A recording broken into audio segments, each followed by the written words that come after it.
Pets are good for so many things. They're loving, cute, they offer companionship unlike anything else.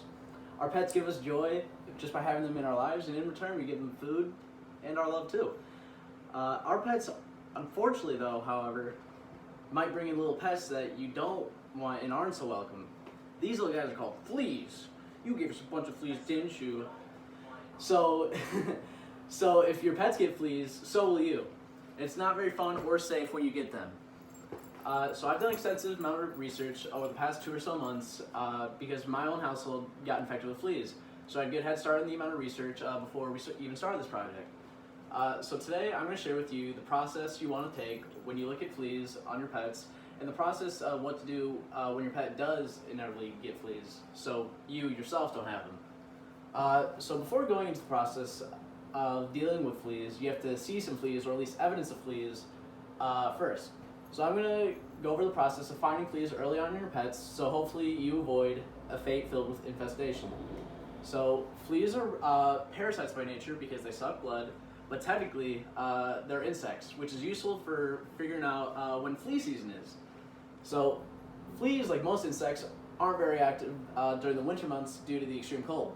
So according to tests done by the American Kennel Club, an organization where the mission is to give information about everything health in relation to dogs, so according to them, this season is different depending on where you live. And here in Michigan, our flea season is in between the months of April all the way through December. These are the months where we need to look at our pets the closest. So noticing fleas in your pets isn't that hard. You just have to pay attention to your pet's behavior and watch for any changes. So according to the American Kennel Club, there are 5 signs to look out for when looking for fleas or wondering if you have fleas on your pets. They are severe scratching and itching, biting and chewing at their skin, hair loss, the formation of scabs, and redness or irritation of skin. So if you see your pets expressing any of these behaviors at a more than normal rate, there are several hot spots to check out on your pets for further evidence of fleas. So according to WebMD's article that was written by Vladimir Negron, an entomologist in Russia, there are several hotspots located on your pets. So they are behind the ears, on their stomachs, behind their armpits, on their legs, and also where their tail, where their tail meets their rear end. So also checking their bedding and your furniture where your pets are around daily will also help you confirm if your pet does indeed have fleas. Pet MD says look for small black spots when you wipe your furniture with a wet paper towel, or if the paper towel turns slightly red at all, that means that there's flea droppings. However, if you do find any on your furniture that isn't your pet's bedding, you have a large problem in front of you. Now that we found fleas, I'll talk to you about the process of getting rid of fleas from your home if you didn't catch them early on. So the keys with fleas is to act fast and deliberately. Acting fast will make your life a whole lot easier in the long run because fleas spawn at a rate about 40 to 50 eggs per day. And so one female over the course of her 2 to 3 month lifespan can give birth to about 2,000 eggs with just one flea. I know. And that's all according to MSU's Pesticide Safety and Education Program. So there are several ways to kill fleas. The first step any pet owner should do when there's anything wrong with their pet is to take them to the vet first. Your vet will prescribe the best medication or treatment that they'll need, and they'll clean and treat them right away. So when you come home, they won't have any fleas on them. The next thing any pet owner should do is continue the treatment daily or weekly, depends on the treatment.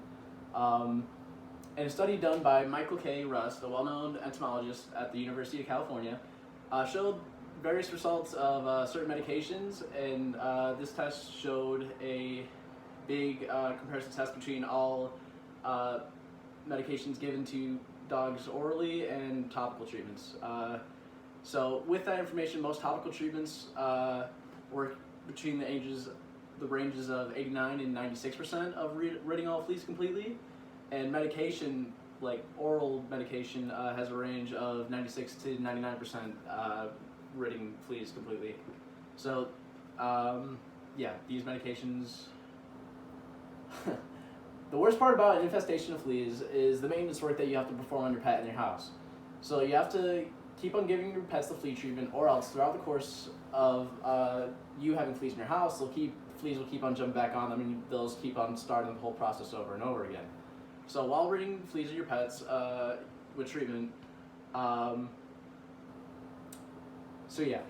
so when you're ridding pets of fleas with flea treatment, fleas have the ability to live without food, buried in your clothes and furniture for up to 14 days, according to the Library of Congress. You'll need to vacuum and wash your clothes and bedding constantly, like every day, to ensure that there's no more being spawned and getting out of control again. Washing and using your dryer will kill all fleas because fleas die at a degree of 115 degrees Fahrenheit, and most dryers run at about 130 to 140 degrees Fahrenheit, and that's according to Purdue's University of Medical Entomology website. So after cleaning your house and dog daily, there's several things that you still need to do along with that to get rid of the fleas in your house. And there's usually 2 steps to do so.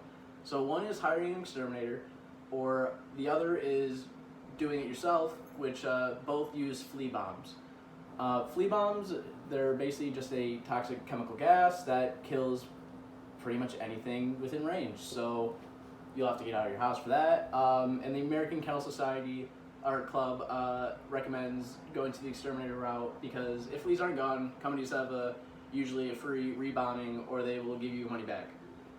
So in total, I hope today you learned the importance of catching fleas early on, and the process of how to find them early, but also the process of how to get rid of them if you don't find them early enough. People still might be hesitant to give this little insect so much power, time, and energy just to avoid them. But if you're not careful, you might just be feeding them more than your blood, but your hard-earned American dollars, and a whole lot of pain. Take it from me, you guys already know, but my legs are very bitten up. Thank you. That is all. I will show the camera too. Okay.